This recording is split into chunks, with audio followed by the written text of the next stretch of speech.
Is it too late to see Into the Spider-Verse for a second time instead? All right. Hey, guess what? This is my theme song. I gotta admit, the trailer had me hopeful. It was directed by not Michael Bay. It had Generation 1 inspired character models. I said to myself, Kyle? Because that's what I call myself. I call myself Kyle. Kyle? This trailer has me hopeful.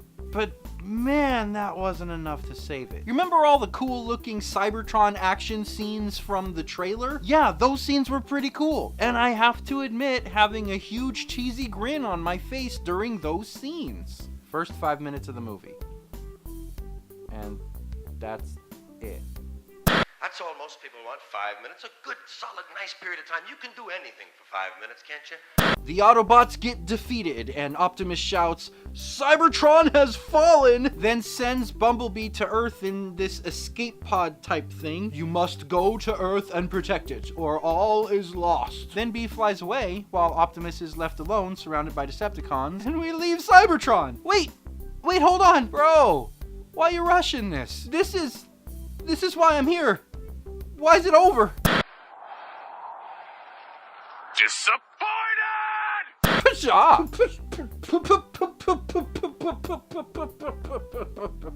Subscribe to my YouTube channel. Right away, my smile faded, along with my stomach. It's just gonna get worse from here, isn't it? Enter John Cena. Oh, I was right.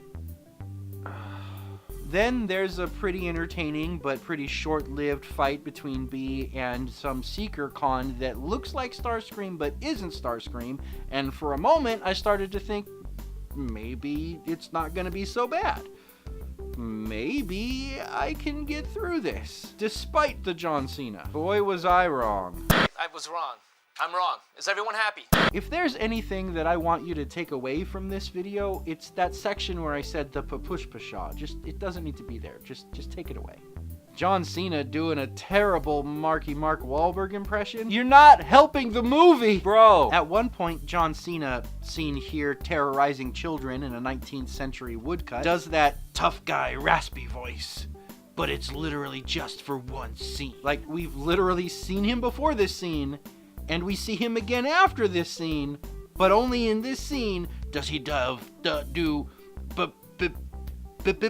cool guy raspy voice for no reason. They come in and tell him there's more Decepticons on their way. He takes out his pistol, cocks it, let's lock and load. Dude, my man, you're not helping the situation. I know you wanted your John Cena scene, but you're not helping the situation. Just like the time I kept saying Miley Cyrus all day. Miley Cyrus, Miley Cyrus, Miley Cyrus, Miley. And then there was the time I kept saying Benedict Cumberbatch all day. You're not just saying Miley Cyrus again all day, are you? Benedict Cumberbatch! Enter obligatory human protagonist Charlie. And not only a solid half hour of a very decidedly un-Transformers family drama that no one asked for, but also a complete and total tonal shift. The movie basically gave up on all the cool action-y things that we were promised and became a poor attempt at a coming-of-age story. Pretty much everything from here on was really cringeworthy. Really just cringeworthy. Ugh.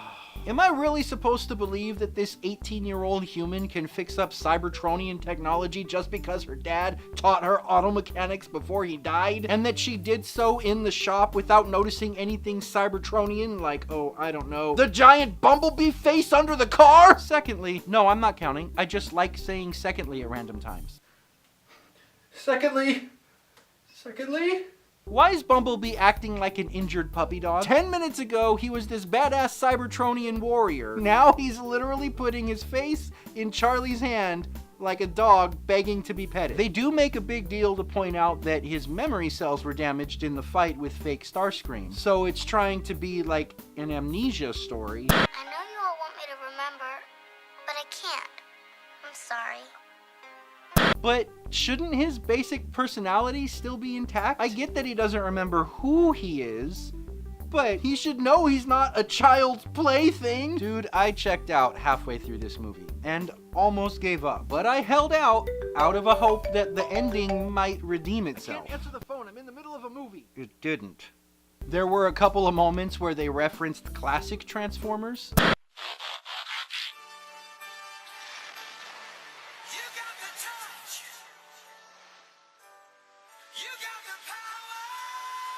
But by that point, I was just so angry that I was glaring at the screen like, no, bad movie. You did not earn that, stupid movie. The 1986 animated Transformers was by far the best iteration of Transformers ever. How dare you tarnish its glorious name? I feel like this movie doesn't quite know what it wants to be, which is why all the cool parts were in the trailer, and why we don't know quite how to take it. Is this supposed to be a prequel to Bayformers? Because the continuity does not support that. Now, I know Bayformers never really cared about continuity. Continuity, the unbroken and consistent existence of something over a period of time. The backstory should remain the same from one episode to the next. But Michael Bay didn't direct this. This isn't Bayformers. Or is it?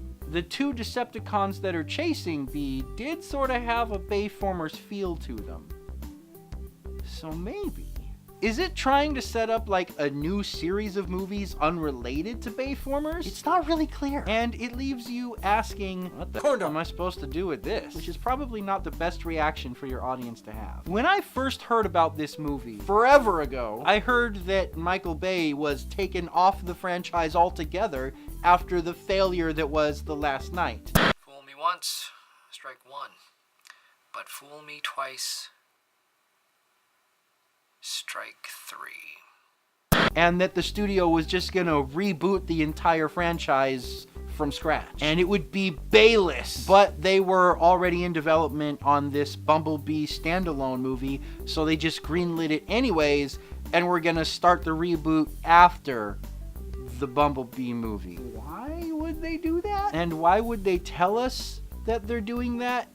So we go into this movie knowing that it's gonna be completely pointless? This movie feels as completely pointless as the story behind it. It feels like these movies are being made by people that just don't understand what Transformers is capable of, or what it means to the fan, and that the Cybertronian characters themselves are not only capable of carrying the film, but also capable of connecting to the audience. All you have to do is give them a little bit of characterization, a little bit of personality, instead of having them be flat two-dimensional plot devices. I'm just sad that I saw it opening weekend, so my ticket is gonna go to help their box office numbers. Well, I thought I was gonna support it, because just, okay? Do yourself a favor. Wait till you can see it for free. I've just gone cross-eyed. Or at least like $1 rental at Redbox or something like that. The first 5 minutes when they're on Cybertron is basically the only thing worth watching. You could probably even see that on YouTube. And you can basically throw out the entire rest of the movie. Hey, I owe you! Did the Generation 1 character models in the trailer make you want to see it like it did with me? And get your hopes up, only for them to be dashed? Subscribe to my mailing list at easilyamusedgroup.com for updates about my Star Wars fan film. And thank you for watching the Easily Amused Group, the show that will light our darkest hour.